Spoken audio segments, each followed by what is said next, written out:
तलाक चाहिए तो मेरी एक शर्त है। एक दर्द भरी कहानी। जब मैं रात को घर पहुंचा तो मेरी पत्नी ने खाना लगाया। मैंने उसका हाथ अपने हाथों में लिया और कहा, मुझे तुमसे कुछ ज़रूरी बात कहना है। वो शांत बैठकर खाना खा रही थी। उसकी आंखों में कुछ दर्द सा साफ नज़र आ रहा था।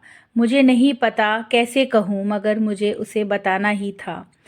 मैंने बड़ी शांति से कहा, मुझे तलाक चाहिए।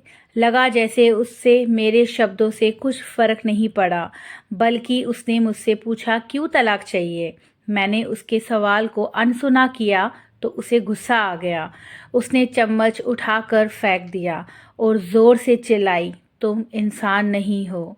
उस रात हमने एक दूसरे से बात नहीं की। वो रो रही थी। मुझे पता था कि वो जानना चाहती थी कि आखिर ऐसा क्या हुआ जो हमारा रिश्ता टूटने पर आ गया, पर मेरे लिए उसके सवालों का जवाब दे पाना नामुमकिन था। मैं अब किसी और से, प्रिया नाम था उसका, प्यार करने लगा हूँ।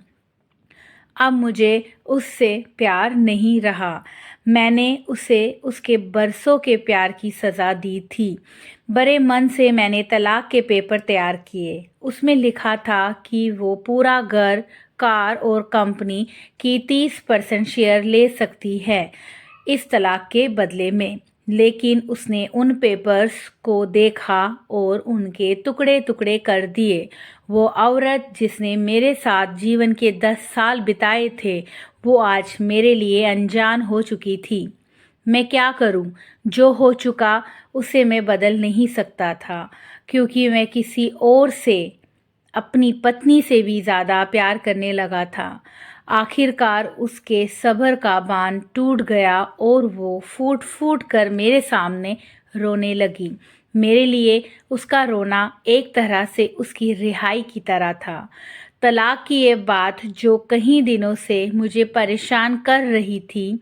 मैंने शाम का खाना नहीं खाया था, लेकिन फिर भी मैं सीधे ऊपर जाकर अपने कमरे में सो गया, क्योंकि पूरा दिन प्रिया के साथ रहने और कहीं जगह घूमने के बाद मैं थक गया था। वो शायद रात को टेबल पर लिखते लिखते सो गई थी। सुबह उसने तलाक देने की शर्त बताई। वो मुझसे कुछ भी लेना नहीं चाहती थी। उसे सिर्फ तलाक से पहले 1 महीने का समय चाहिए था। उसने आग्रह किया कि इस 1 महीने में हम दोनों वही पुराना वाला जीवन जिए जितना संभव हो सके, क्योंकि आने वाले महीने में हमारे बेटे की परीक्षा है। वो नहीं चाहती थी कि हमारे टूटे रिश्ते का प्रभाव उसकी पढ़ाई पर पड़े। मुझे भी ये ठीक लगा, मगर वो कुछ और भी चाहती थी।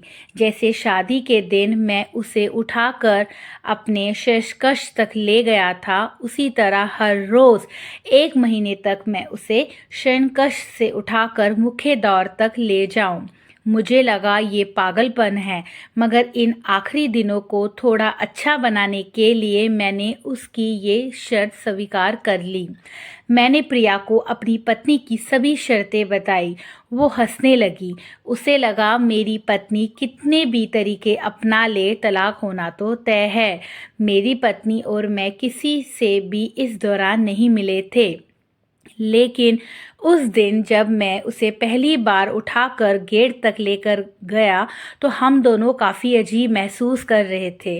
पीछे से हमारा बेटा खिलखिलाकर खुश हो रहा था। अगले दिन ये काम थोड़ा सामान्य और आसान हो गया। वो मेरे सीने से लगी थी और मैं उसकी खुशबू महसूस कर रहा था।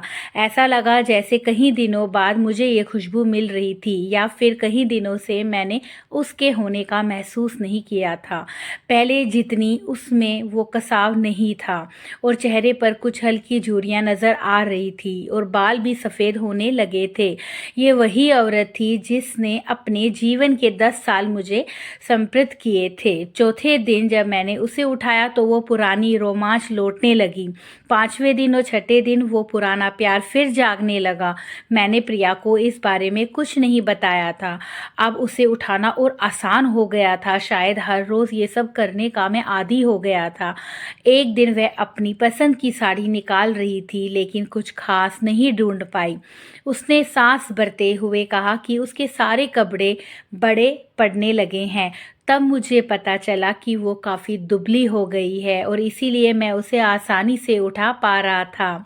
मेरे दिल को एक झटका सा लगा। उसने अपने दिल में काफ़ी सारा दर्द छुपा रखा था। पता नहीं कैसे मैं आगे बढ़ा और उसके सर को छू कर देखा। अचानक हमारा बेटा आया और बोला कि पापा, ये तो मम्मा को उठाकर बाहर ले जाने बुलाया, और ज़ोर से उसे गले लगा लिया। मैंने अपना चेहरा दूसरी तरफ कर लिया। मुझे लगा कहीं मैं अपना निर्णय ना बदल लूं। मैंने अपनी पत्नी को रोज़ की तरह उठाया और बेडरूम में सिटिंग रूम होते हुए हॉल तक लाया। उसने प्यार से अपने दोनों हाथ मेरी गर्दन के आसपास रख दिए। मैंने उसे ज़ोर से पकड़ रखा था, बिल्कुल हमारे सुहाग रात की तरह। इस 1 महीने में उसका इतना कम वज़न मुझे परेशान कर रहा था। आखिरी दिन जब मैंने उसे उठाया तो मेरे लिए एकदम भी चल पाना मुश्किल हो रहा था। हमारा बेटा स्कूल जा चुका था। मैं अपनी कार से ऑफिस गया और कार से कूदकर बाहर आ गया, बिना कार को लॉक किए। मुझे डर था कि अब एक पल की भी देरी मेरा इरादा बदल देगी। मैं ऊपर गया। प्रिया ने दरवाज़ा खोला और मैंने उससे कहा, सॉरी प्रिया, अब मैं अपनी पत्नी से तलाक नहीं लेना चाहता।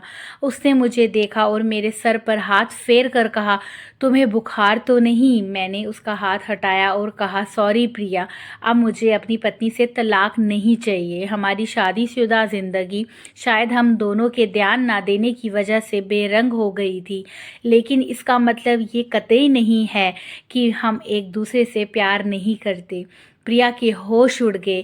उसने मुझे एक ज़ोरदार चांटा मारा, जड़ दिया मेरे मुंह पर। वह रोने लगी और दरवाज़ा अंदर से बंद कर लिया। मैं सीढ़ियों से नीचे उतरा और आकर अपनी कार में बैठ गया। आगे एक फूल वाले की दुकान पर रुका और अपनी प्यारी पत्नी के लिए एक सुंदर सा गुलदस्ता लिया। जब मैं घर आया, हाथों में गुलदस्ता लिए, मेरे चेहरे पर एक मुस्कान थी। मैं ऊपर अपने कमरे की तरफ भाग कर गया, लेकिन तब तक वो मुझे छोड़कर इस दुनिया से जा चुकी थी, हमेशा के लिए। वो कई महीनों से कैंसर से लड़ रही थी, लेकिन मैं प्रिया के साथ इतना खोया हुआ था कि कभी ध्यान ही नहीं रहा। उसे पता था वह जल्दी ही मुझे छोड़कर जाने वाली है, इसीलिए वो मुझे और मेरे बेटे के रिश्ते को टूटने से बचाना चाहती थी। अगर आपको हमारी ये कहानी, ये दर्द भरी कहानी अच्छी लगी तो हमारी चैनल को लाइक कर देना, इस वीडियो को शेयर कर देना और हमारी चैनल को सब्सक्राइब कर देना ऐसी और कहानी सुनने के लिए। धन्यवाद।